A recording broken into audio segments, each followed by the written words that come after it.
કે ત્યાં મળવા જાવ 600-800 કિલોમીટર છે, અને દેવરાજ ધામ નજીક જ છે, એટલે તમે સસ્તામાં પતાવી દીધું. બાર ત્યાં નહીં જવું પડે, હર બીજમાં જઈને દર્શન કરી શકો છો દેવરાજ ધામમાં. અને આજનો એક ઉત્સવ છે, ચાહે સાધારણ વ્યક્તિ મરણ એનું મરણ અને સાધુનું મિલન. એ મળવા માટે ગયા છે, મરવા માટે નથી ગયા. સમાજ એટલે મળવા માટે, મિલન મહોત્સવ.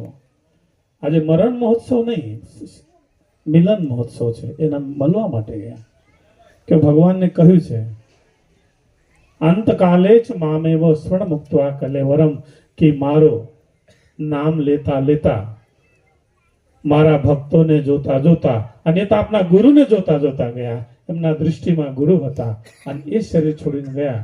ત્યારે ભગવાનને 15 અધ્યાયમાં ગીતામાં કહ્યું છે, યદ ગતવાન નિવર્તન્તે તદ્ધામ પરમમ મમ. એ મારા ધામમાં જ આવે છે, અને હું જ્યારે ઈચ્છા થાય ત્યારે મોકલું, ત્યાં સુધી મારા પાસે રહે છે. કદાચ વધારે પુણ્ય કરે તો અંબાણીના ઘરમાં જન્મ લે,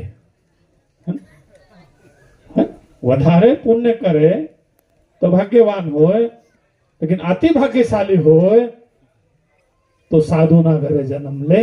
એ અતિ ભાગ્યશાળી કે જન્મતા જ પૂજ્ય થાય. અને ઉમેશદાસ મહારાજ